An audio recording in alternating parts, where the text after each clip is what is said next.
तो दोस्तों नमस्कार, स्वागत है आप सभी का एक बार फिर से। आप सुनना शुरू कर चुके हैं मेरी किताब 5 सूत्र 55 में बचपन के ऑडियो फॉर्मेट में। यह किताब आप हर दिन एक अध्याय लगातार सुन रहे हैं।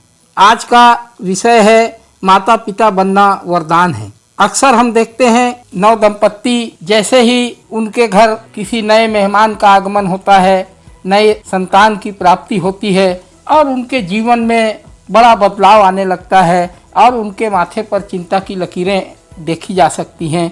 ऐसा अक्सर ही देखने में आता है। अब देखो जी, हमें थोड़ा हाथ खींच कर चलना होगा। तुमको अपनी फिजूल खर्ची पर रोक लगानी होगी। अपने घर पर एक नया मेहमान आ गया है, हमें इसकी भी चिंता करनी है। मैं अपने बच्चे को शहर के शानदार स्कूल में पढ़ाऊंगी। हमारे खर्चों में और कटौती करेंगे तो हम अपने बच्चों को बोर्डिंग स्कूल में भी भेज सकते हैं। एक ही सांस में पूजा ने तमाम निर्देश जारी किए। विक्की ने भी चेहरे पर चिंता के भाव लाते हुए कहा, तुम ठीक कह रही हो, हमने तो अपनी ज़िंदगी जैसे तैसे काट ली। अपने बच्चे को हम वह सब नहीं देखने देंगे जो हमने देखा। हम अपना पेट काटकर भी उसे शानदार भविष्य देंगे। यह संवाद है 25 से 27 वर्षीय दंपत्ति का, जिसमें बड़े साफ तरीके से दिख रहा है कि पूजा और विक्की की खुशहाल जिंदगी में मुसीबतों का पहाड़ टूट पड़ा है और अब वे तमाम परेशानियों से घिर गए हैं। और यह भी पता चलता है कि इन सभी समस्याओं का एकमात्र कारण है नए मेहमान का घर पर आगमन।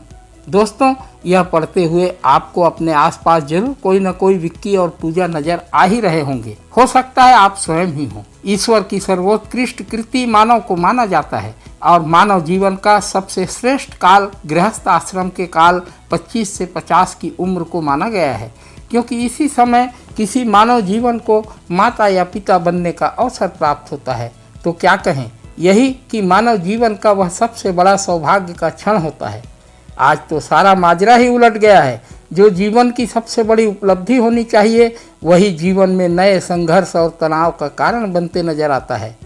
शास्त्रों के अनुसार भी एक नए शिशु को जन्म देना मातृ ऋण या पितृ ऋण से मुक्त होने का मार्ग बताया गया है। तो अब हमारे लिए क्या काम बनता है?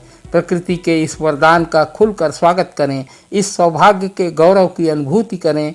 अपनी बकवास अतिरिक्त इच्छाओं की पूर्ति का बोझ उस नन्ही जान पर डालकर अपना जीवन नर्क बनाने से बचें। आपके घर पर नए मेहमान का आगमन आपके लिए खुशहाली का संदेश लेकर आया है। उसे सहज भाव से स्वीकार करें। उसका भविष्य बनाने के नाम पर अपने वर्तमान की बलि न चढ़ाएं। उसकी शिक्षा, शादी, ब्याह या कैरियर की चिंता के बोझ से स्वयं को न दबाएं। संसार में जन्म लेने वाला हर जीवन अपने कर्म और भाग्य के आधार पर अपना भविष्य तय करता है। इस हकीकत को समझें। आप एक साधारण मानव हैं, भगवान नहीं, जो किसी का भविष्य या भाग्य गढ़ेंगे। माता या पिता होने के नाते आपकी इतनी ही भूमिका बनती है कि बच्चे के शरीर के पोषण के लिए आवश्यक सुविधाएं उपलब्ध कराएं और उसके जीवन को पुष्पित पल्लवित होने के लिए सुखद और प्रेमपूर्ण वातावरण उसे दें।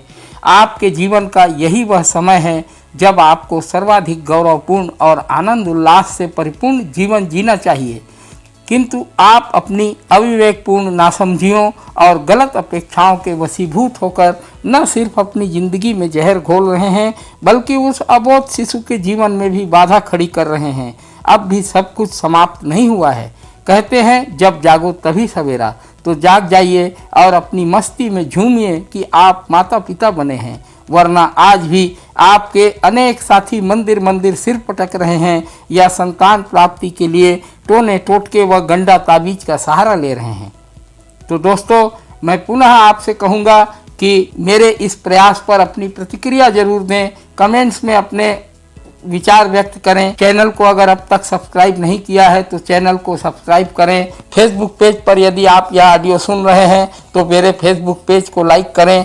आपका जीवन खुशियों से भरा हो, समृद्धि से भरा हो, आपके जीवन में तमाम खुशहाली हो। इन्हीं कामनाओं के साथ आज के लिए बस इतना ही। धन्यवाद।